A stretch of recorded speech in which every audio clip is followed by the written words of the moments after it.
दोस्तों, जरा सोचिए, आप एक बड़े हॉल में खड़े हैं। आपके सामने सैकड़ों लोग बैठे हैं। सबकी निगाहें सिर्फ आप पर टिकी हैं। दिल इतनी जोर से धड़क रहा है कि आपको लगता है जैसे पूरे हॉल में आवाज जा रही है। हाथ कांप रहे हैं, गला सूख रहा है और दिमाग खाली सा हो गया है। आप बोलना चाहते हैं पर शब्द ही बाहर नहीं आ रहे। क्या आपने कभी ऐसा महसूस किया है? यह डर सिर्फ आपका नहीं है, बल्कि दुनिया के लाखों लोगों का सच है। इसे कहते हैं पब्लिक स्पीकिंग का डर, और यही डर हमारी सबसे बड़ी ताकत को दबा देता है।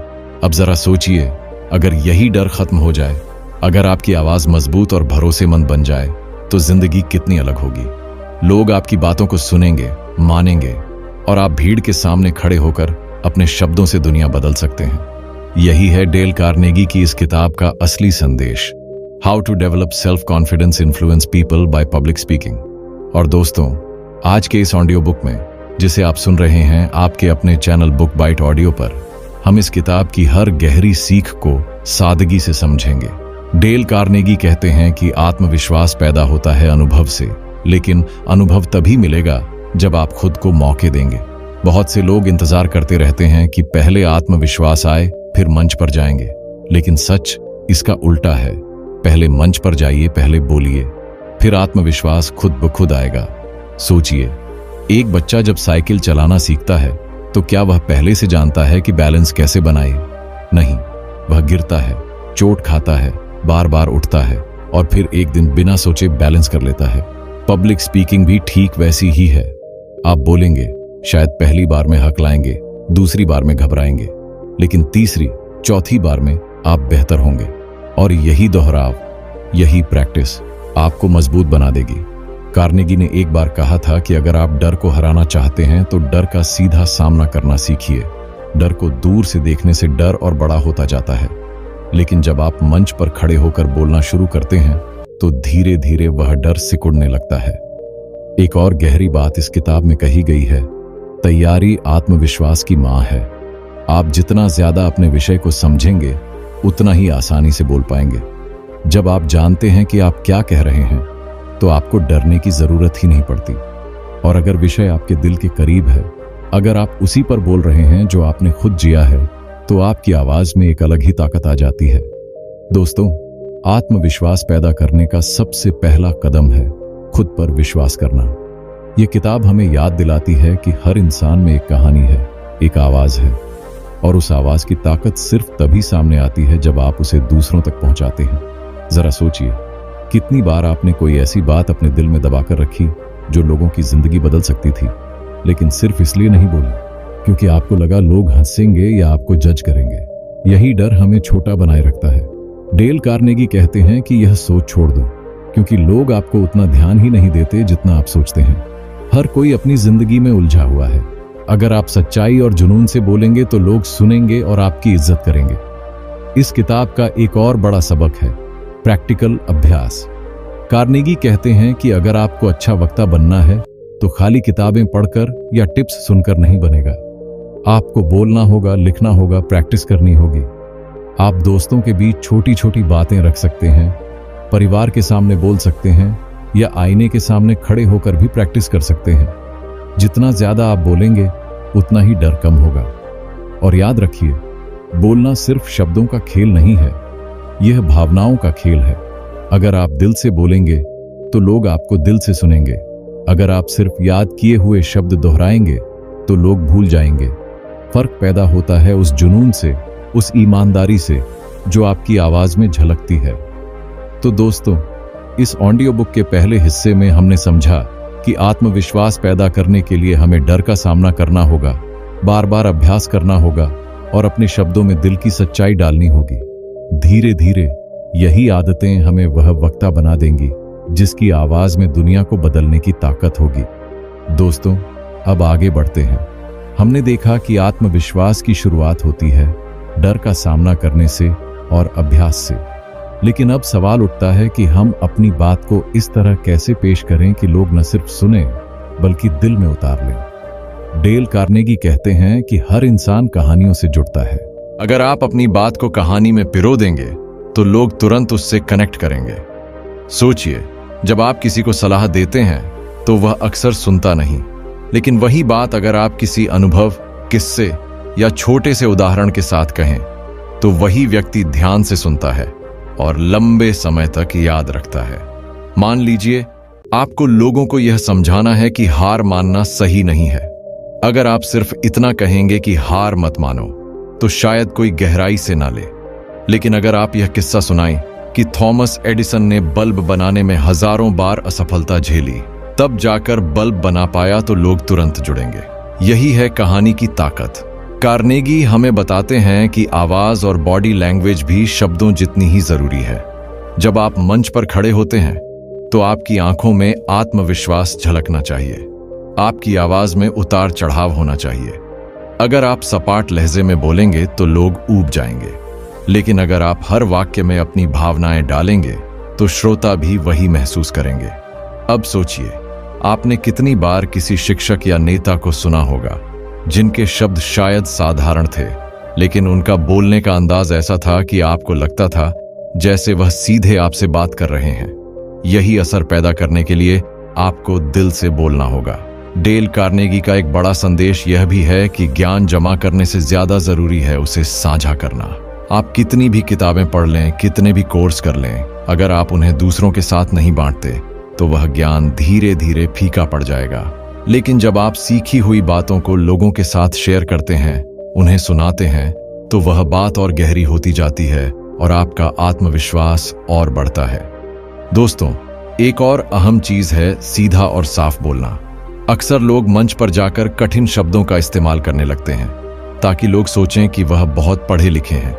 लेकिन सच्चाई यह है कि जितना साधारण आप बोलेंगे उतना ही लोग आपको समझेंगे और पसंद करेंगे। कार्नेगी कहते हैं कि आपकी बात उतनी ही कीमती है जितनी आसानी से लोग उसे समझ पाएं। अब यहां एक और जरूरी सीख आती है, गलती करने का डर मत पालिए। बहुत से लोग इसलिए बोल ही नहीं पाते क्योंकि उन्हें लगता है कि कहीं मैं शब्द गलत ना बोल दूं या लोग मुझ पर हंस ना दें। लेकिन सच्चाई यह है कि जब आप गलती करते हैं, लोग आपको और ज्यादा इंसानी मानते हैं। गलती से डरने की बजाय उसे अपनाइए और आगे बढ़ जाइए। सोचिए, आपने कितनी बार किसी वक्ता को छोटे छोटे शब्दों में अटकते देखा होगा, लेकिन क्या आपने उन्हें याद रखा उनकी गलती के लिए? नहीं, बल्कि आपने उन्हें याद रखा उनकी सच्चाई और भावनाओं के लिए। तो डरना छोड़िए, गलतियां भी आपके आत्मविश्वास का हिस्सा है। इस किताब का एक और जबरदस्त पॉइंट है, सुनना भी बोलने का हिस्सा है। अगर आप चाहते हैं कि लोग आपकी इज्जत करें तो पहले उनकी इज्जत कीजिए। जब आप किसी से संवाद करते हैं तो सिर्फ बोलना ही काफी नहीं होता, सुनना भी उतना ही जरूरी है। जब आप सामने वाले को महसूस कराते हैं कि उनकी बात मायने रखती है तो वही लोग आपको सुनने को तैयार होते हैं। अब सोचिए, अगर आप मंच पर खड़े होकर सिर्फ अपने बारे में बोलते रहेंगे तो लोग कब तक सुनेंगे? लेकिन अगर आप बीच बीच में उनसे सवाल करेंगे, उनकी सोच को शामिल करेंगे, तो पूरा हॉल आपकी बात से जुड़ा रहेगा। दोस्तों, कार्नेगी हमें यह भी याद दिलाते हैं कि पब्लिक स्पीकिंग सिर्फ मंच तक सीमित नहीं है, यह हमारी रोजमर्रा की जिंदगी का हिस्सा है। जब आप नौकरी के लिए इंटरव्यू में जाते हैं तो वहां भी पब्लिक स्पीकिंग होती है। जब आप ऑफिस में अपने बॉस या टीम के सामने अपनी बात रखते हैं तो भी वही हुनर काम आता है। जब आप किसी रिश्ते में अपनी भावनाएं स्पष्ट करते हैं तो वहां भी यही आत्मविश्वास जरूरी है। इसलिए पब्लिक स्पीकिंग को सिर्फ मंच पर बोलना मत समझिए, ये तो जिंदगी का हर पल है। जितना बेहतर आप बोलेंगे उतना ही बेहतर आप रिश्ते, करियर और समाज में आगे बढ़ेंगे। और दोस्तों, सबसे बड़ा राज है ईमानदारी से बोलना। अगर आपकी बात दिल से नहीं निकलेगी तो सामने वाला भी उसे महसूस नहीं करेगा, लेकिन अगर आपके शब्दों में सच्चाई होगी तो वह सीधे सामने वाले के दिल तक पहुंचेंगे। यही असली प्रभाव है। आज हम बात करेंगे उस असली कला की जो सिर्फ मंच पर बोलने तक सीमित नहीं रहती, बल्कि आपकी पूरी जिंदगी को बदल देती है। जब आप भीड़ के सामने खड़े होते हैं तो अक्सर लोग यह सोचते हैं कि मुझे क्या बोलना चाहिए, लेकिन असली सवाल यह होना चाहिए, मैं लोगों को क्या महसूस कराना चाहता हूं? क्योंकि इंसान शब्दों को जल्दी भूल जाता है, लेकिन एहसास जिंदगी भर याद रहते हैं। अगर आप चाहते हैं कि लोग आपकी बातें याद रखें तो उनमें भावनाएं जगाइए, चाहे वो प्रेरणा हो, उम्मीद हो या हंसी। भावनाएं ही आपके शब्दों को अमर बना देती हैं। डेल कार्नेगी कहते हैं कि वक्ता की ताकत उसके आत्मविश्वास में नहीं, बल्कि उसकी ईमानदारी में होती है। अगर आप ईमानदारी से किसी बात को कहते हैं तो लोग आपके लहजे से ही समझ जाते हैं कि आप सच्चे हैं या झूठे। इसलिए याद रखिए, वक्तृत्व कला की सबसे बड़ी कुंजी है सच बोलना, और वही बोलना जिसे आपने खुद महसूस किया हो। अब जरा सोचिए, कितनी बार आपने किसी नेता, शिक्षक या दोस्त की कोई बात बिना लिखे, बिना किताब में पढ़े याद रखी है? क्यों? क्योंकि उन्होंने सिर्फ ज्ञान नहीं बांटा, बल्कि उसमें अपना दिल भी लगाया। यही कारण है कि उनके शब्द आपके साथ रह जाते हैं। इसलिए जब भी आप बोलें तो दिल से बोलें।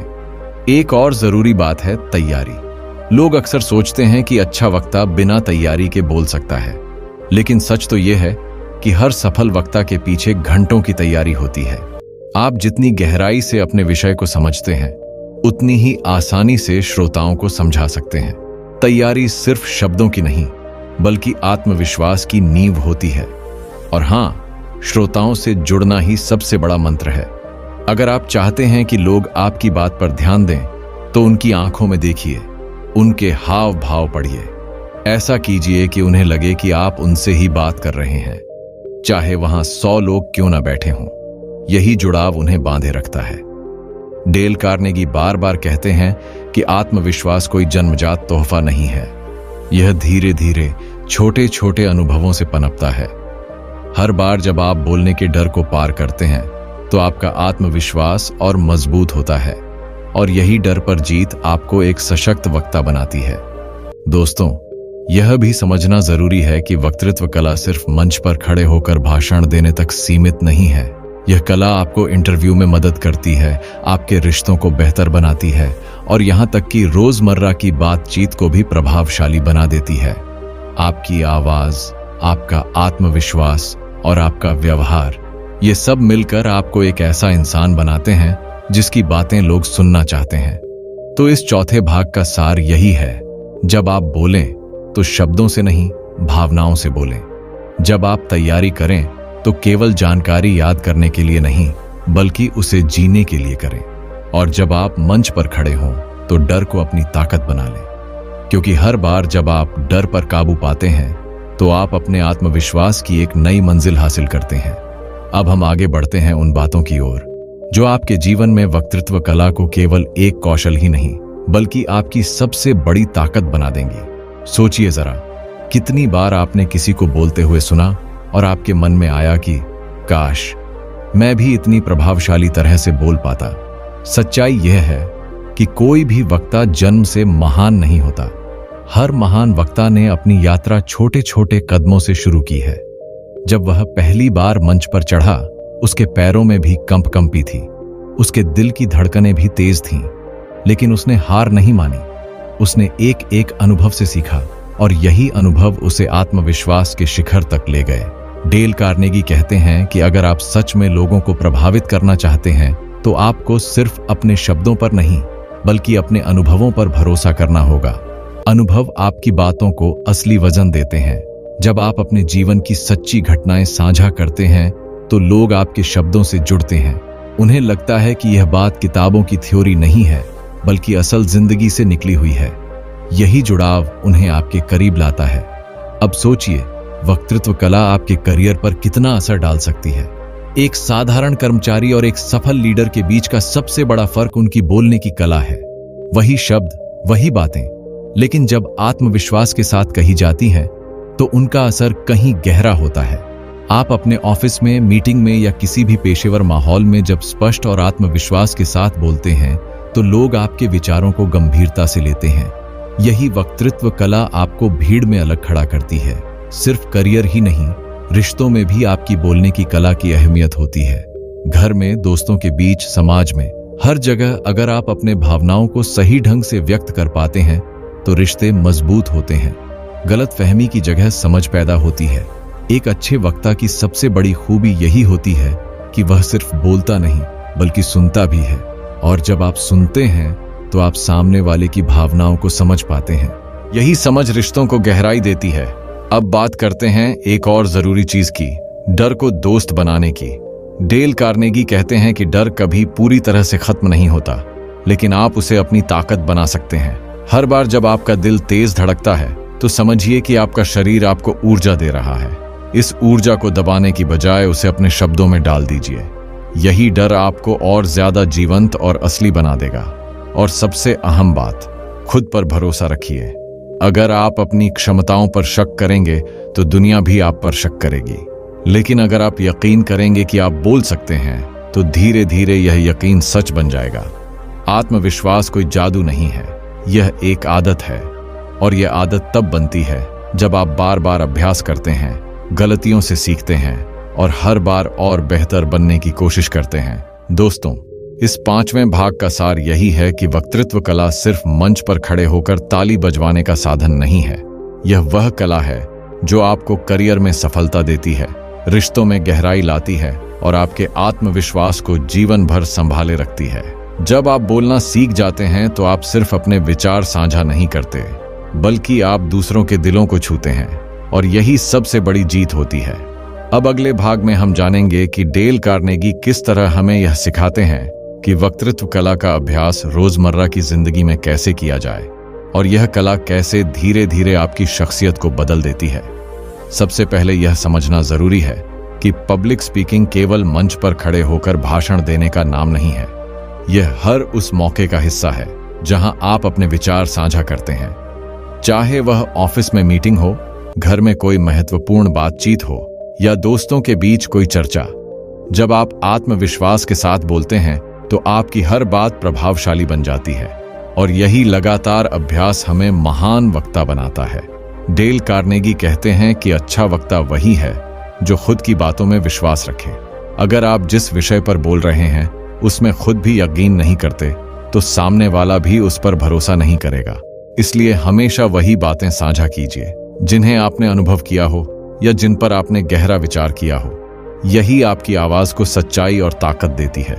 अब जरा सोचिए, जब आप किसी इंटरव्यू में हैं या अपने बॉस के सामने नई योजना पेश कर रहे हैं तो डर और संकोच आपके सामने दीवार खड़ी कर देते हैं। लेकिन अगर आपने पहले से तैयारी की है और अपने विचारों में स्पष्टता और आत्मविश्वास है तो आप सहज रूप से बोल पाएंगे। यही वजह है कि अभ्यास और तैयारी पब्लिक स्पीकिंग का सबसे बड़ा रहस्य है। एक और बात जो कार्नेगी बार बार कहते हैं वह यह है कि सुनना बोलने का हिस्सा है। जब आप सिर्फ बोलते रहते हैं और सामने वाले की प्रतिक्रिया नहीं देखते तो आपका संदेश आधा रह जाता है। लेकिन जब आप लोगों की भावनाओं, उनकी आंखों और उनकी प्रतिक्रिया को पढ़ते हैं तो आपकी बातों का असर कई गुना बढ़ जाता है। यही समझ और जुड़ाव आपको भीड़ में अलग बनाता है। डेल कार्नेगी हमें यह भी बताते हैं कि गलतियों से डरना बंद कीजिए। हर वक्ता ने मंच पर गलती की है, हर महान वक्ता ने कभी डर महसूस किया है। फर्क सिर्फ इतना है कि वे डर के बावजूद बोलते रहे। हर गलती आपके आत्मविश्वास को मजबूत बनाती है और आपको सीख देती है कि अगली बार कैसे और बेहतर बोलना है। दोस्तों, पब्लिक स्पीकिंग की सबसे बड़ी ताकत यह है कि यह सिर्फ शब्दों तक सीमित नहीं रहती। यह आपकी सोच, आपकी भावनाओं और आपके व्यक्तित्व को भी निखारती है। जब आप नियमित रूप से बोलने और साझा करने का अभ्यास करते हैं तो आपका आत्मविश्वास बढ़ता है, आपकी समझ बढ़ती है और लोग आपके शब्दों को दिल से याद रखते हैं। और सबसे महत्वपूर्ण सीख यह है कि भावनाएं और ईमानदारी ही शब्दों को अमर बनाती हैं। कोई भी सुनकर तुरंत भूल सकता है कि आपने क्या कहा, लेकिन जो आपने दिल से कहा वह हमेशा याद रहता है। इसीलिए हमेशा अपनी बातों में सच्चाई और दिल से जुड़ी भावनाएं डालें। 6वां भाग हमें यही समझाता है कि वक्तृत्व कला सिर्फ मंच पर ही नहीं बल्कि हर रोजमर्रा की जिंदगी में आपकी सबसे बड़ी ताकत बन सकती है। यही कला आपके करियर, आपके रिश्तों और आपकी जिंदगी को नई ऊंचाइयों पर ले जाती है।